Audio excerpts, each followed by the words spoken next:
Sindh high court ने DG के DA Asif Memon और दीगर के खिलाफ एफआईए को गैर कानूनी इक़दाम से रोक दिया।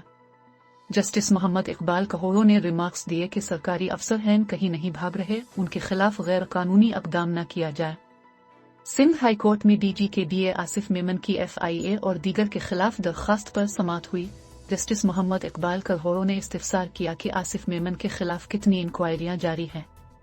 एंटी करप्शन हुक्काम ने अदालत को बताया कि आसिफ मेमन के खिलाफ तहकीकात इब्तिदाई मराहिल में हैं। अदालत ने इस्तिफसार किया कि जो इदारे तहकीकात कर रहे हैं उन्हें कुछ तो मालूम होगा। हुक्काम एंटी करप्शन ने बताया कि डीजी के डीए आसिफ मेमन के खिलाफ मुतअद्दिद इंक्वायरीज ज़ेर-ए-इल्तिवा हैं, जवाब जमा कराने के लिए मोहलत दी जाए। अदालत ने डीजी के डीए आसिफ मेमन को एंटी करप्शन से ताउन की हिदायत कर दी।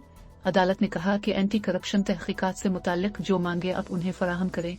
सिंध हाई कोर्ट ने दरख्वास्त की समाअत 1 मार्च तक मुलतवी कर दी।